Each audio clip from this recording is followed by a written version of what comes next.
if you change your emotions, I'm not saying you're going to, I'm not saying if you unpack a lot of like emotional trauma, all of a sudden you're going to go from like being able to like, let's say bench press like 200 pounds to 300 pounds. That's not how that works. But if you experienced a traumatic event doing something emotionally,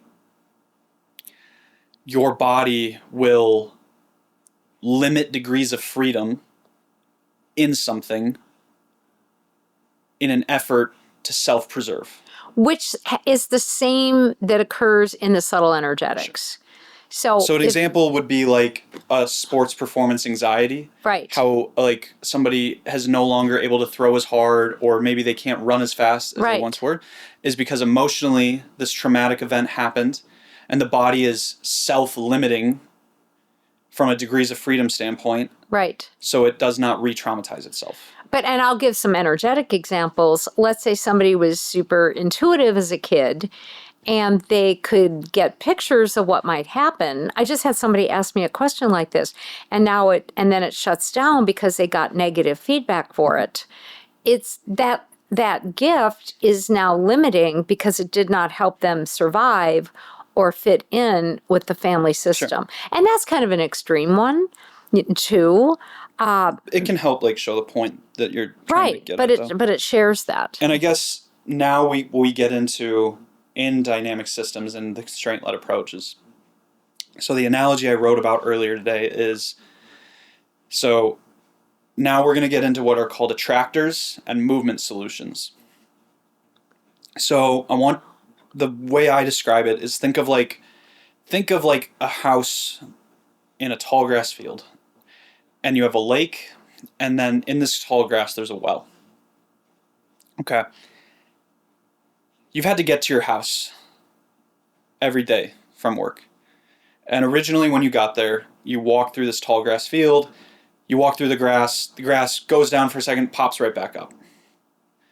Okay, but then you do that hundreds of thousands of times because you've been working for the last year, so it's 2 walks every day for a whole year. You've been living there for 5 years, you do the math. Eventually the grass stays down. Flattened. Yeah, stays flattened. That's called a movement solution, where you just keep repeating over and over. But if you take this grass field analogy, you could get to this place through any route. But again, now we're taking conservation of energy. We're taking like that we want to conserve the most amount of energy. You're going to find the fastest way from point A to point B to get through there.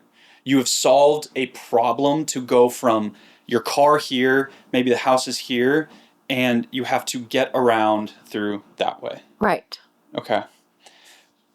So that's a movement solution, and your body has basically found the path of least resistance. Let's say now there's the analogy can work both ways. I'm going to use this as a little bit differently now. Okay. I'm going to take this well for 2 different examples because it does show 2 different things on how self-organization works. Because that's what you just did. You just self-organized around a problem. You had a task, which was to get to the house. You had the environment, which is a tall grass field. And then you have yourself, which is your ability to walk. Right. So now, let's say there's a well, and you find this path of least resistance. And then all of a sudden, there's a well of and there's water in the well. Mm-hmm. That's what's called an attractor. In this case, an attractor is called attractor valleys. And they are literally in the brain. They're points of stability that your synapses and your synergies get stuck in. Now, attractors are not good or bad. They are, just as movement solutions are not good or bad.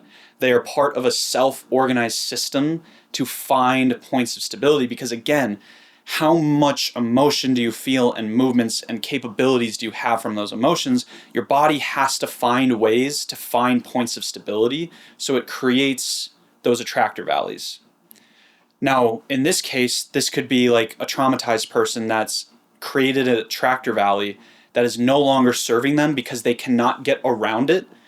So that leaves them with the capabilities of they either have to carve new movement solutions around the attractor valleys and create a new attractor, or they can suffocate the attractor and not use it. So in this analogy, it would be like filling it up with dirt. And now you have suffocated the attractor valley, but the deeper the valley, the harder it is and the longer it takes. And I think the example about like that I wrote about today was if you have a lake downstream, like you have a lake downstream from you, and that's kind of where you want your rainwater to filter through, okay? Like you live in this place and the rainwater would filter down through. But now you have this well there, and the well is like not quite down all the way, and say it's shallow enough for rainwater to go into, but not shallow enough where like it's going to start to flood. So every time it rains, when you go out into your grass is flooded.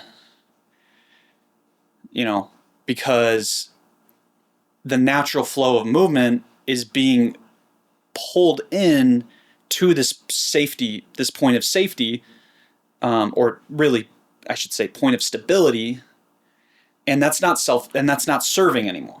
So you want the rainwater to go to the lake and filter down, but it can't get to the point where it can actually filter down because it's getting stuck in the well, and now the well is flooding. And now what you would see is the grass is actually molding from the stream of rainwater because those movement solutions are naturally getting pulled into that attractor valley. So this is what trauma patterns do. Correct. Right. And I'll say, because I do the energetics of it, trauma patterns, yes, they can be emotional. Trauma patterns can be physical. Like if I'm don't feel good about myself, I'm going to eat a cheesecake, which, right, whatever your trauma pattern and what seems to have in the past given you a better sense or helped you survive or helped you cope. All right. Yep. But all those trauma patterns also, frankly, get locked in the chakras. They get locked in the subtle energetics, which makes them even stronger and harder to get out of. Yeah. Yeah. And I'll put it on screen here and put the tweet in the description, but there was a neuroscientist I saw on Twitter that was talking about dynamic systems theory of people with OCD versus a normal brain. And they found, I don't have it on me, right? So I'm paraphrasing Right, you'll put it here. in there, right. But basically the attractor valleys of somebody with OCD is deeper than a normal brain, which is why like when somebody gets into an OCD, right, pitfall, they can't get out of it because it's the valley is literally deeper than other people's brains. And when I work with people around these trauma patterns, I can get to several causal points. The causal points, we're just talking something like a house and walking and childhood trauma. But I also see these causal points or these tractor valleys, if you are, can be ancestors' imprints that are in the body. You don't even know why you're responding the way you are because the environment stirs ancestral imprints that are chemical in the body, or you get an illness because these ancestral imprints in the body are in chemical soups that are also on dead viruses. They get triggered, suddenly you get sick, or you have past life issues. To me, the most challenging of all the imprints that are really, really hard to change, you just can't even see what it's about, are either they dovetail really young events all the way back to the womb, coordinated with soul issues, coordinated with ancestral issues. And now it's so confusing for a person, a client, a student, because they can't even figure out why they keep acting like they are because there's multiple reasons or multiple coping mechanisms happening. And that's where the constraint-led approach works so well, because now instead of trying to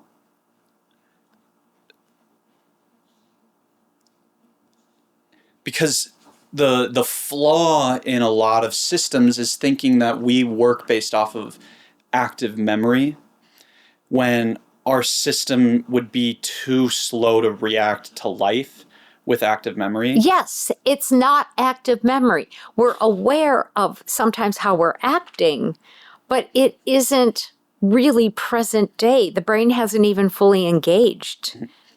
And because of that, there's now what we get when we get into like the skill acquisition side of things. And if anybody like wants to do more research on it, go read any of Rob Gray's book. He's one of the leading researchers in skill acquisition and sports science. Works at ASU. He's written 4 books. I've read one of them. I'm reading another one. He's just because this is he's just one of the leading researchers on all of this right now. But anyways, is that active memory fails because we don't live based off of active memory. We live based off of environmental cues with pattern recognition from the past. And what the constraint-led approach is basically taking now, let's take this, like, we want the rainwater to get to the lake now. Right. What I could do is I could go maybe create a trench. I could create a trench at the start of this well that diverts the water that runs down through into the lake. That would be an environmental constraint. I have now taken the environment and I've manipulated it for a desired outcome. How would that look with energy healing? I mean, I understand it. Say somebody has an alcohol addiction, you just avoid driving past the bar. You always needed to stop in. Yeah. So that's one like example. I don't know exactly because that's not really my field, but an example that I've used with you is like training our dog Carl is I'm not going to expose him to a higher stimulus environmentally than he's culpable, that he's ready for. So when training him, he does really good when I take him around the block. I've trained him in this environment so much now that it is starting to become autonomic. He knows to stay by me. He knows to heel. Even if he's off lead, he knows to stay near me. Now, sometimes the environment then gets too loud, and this is what's called noise. This would be noise. And noise in this case would be another dog in the lawn. The environment has now become more stimulating than his nervous system is capable of retaining. And that noise overtakes the signal, and the signal in this case would be me and me rewarding him with treats. And that noise is now so loud that he's going to go for the noise and forget the signal. So what I would do working with somebody around environment, say they're getting out of an abuse pattern that has been set up that they go for carbs in, as the substitution for what they needed, which was safety, just to make it super simple, or ice cream or whatever it is. Environmentally, what it makes sense to help somebody figure out how can you make your physical environment different than the one that you grew up in? What colors match what colors really match your true self, your soul, your real spirit, your personality, keep you calm, help you be yourself, help you not trigger into that other dynamic. I mean, there's lots of really practical ways people can work with environment.